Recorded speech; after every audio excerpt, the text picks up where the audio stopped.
The 20 billion Kenya shillings involved facilitation of refugees movement, provision of non-food items and cash grants, and whereas the Kenyan government will meet the administrative and security cost, the UN Refugee Agency UNHCR is expected to shoulder the budget. We need the international community to know that the problem that we are dealing with is not a Kenya's problem.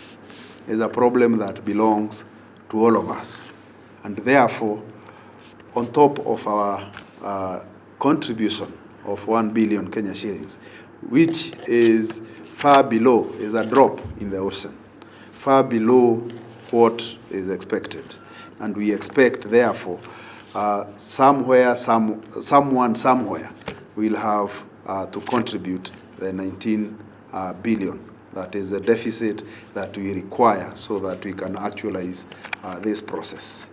The team that has been commissioned to work on repatriating refugees is headed by Joseph Irungu, and the members have been on a 2-day workshop to draw work plans and familiarize themselves with the principles and practices of repatriation, legal issues and the global perspective of repatriation.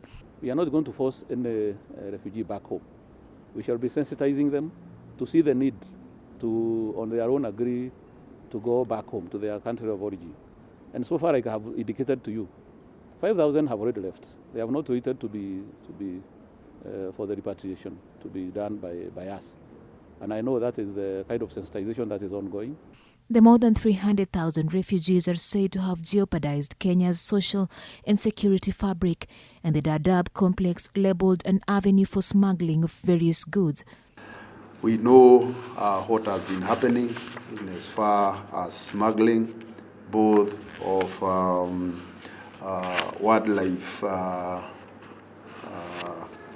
wildlife assets. We know what has been happening in terms of poaching. We know what has been happening in terms of smuggling of contraband goods through this complex. And I don't think as a country we owe it to anyone to continue justifying why we are taking this action. Yesterday, President Uhuru Kenyatta and his American counterpart Barack Obama, in a phone conversation, agreed on the need to handle the planned repatriation of refugees with dignity and safety. The two leaders agreed that the United States and Kenya would work closely together on the issue to better ensure that the needs of refugees and the host communities are met. Kenya will in July start the process of repatriating the refugees who have been staying at the Dadaab camp for the last 20 years. Mercy Juma Okandi, NTV.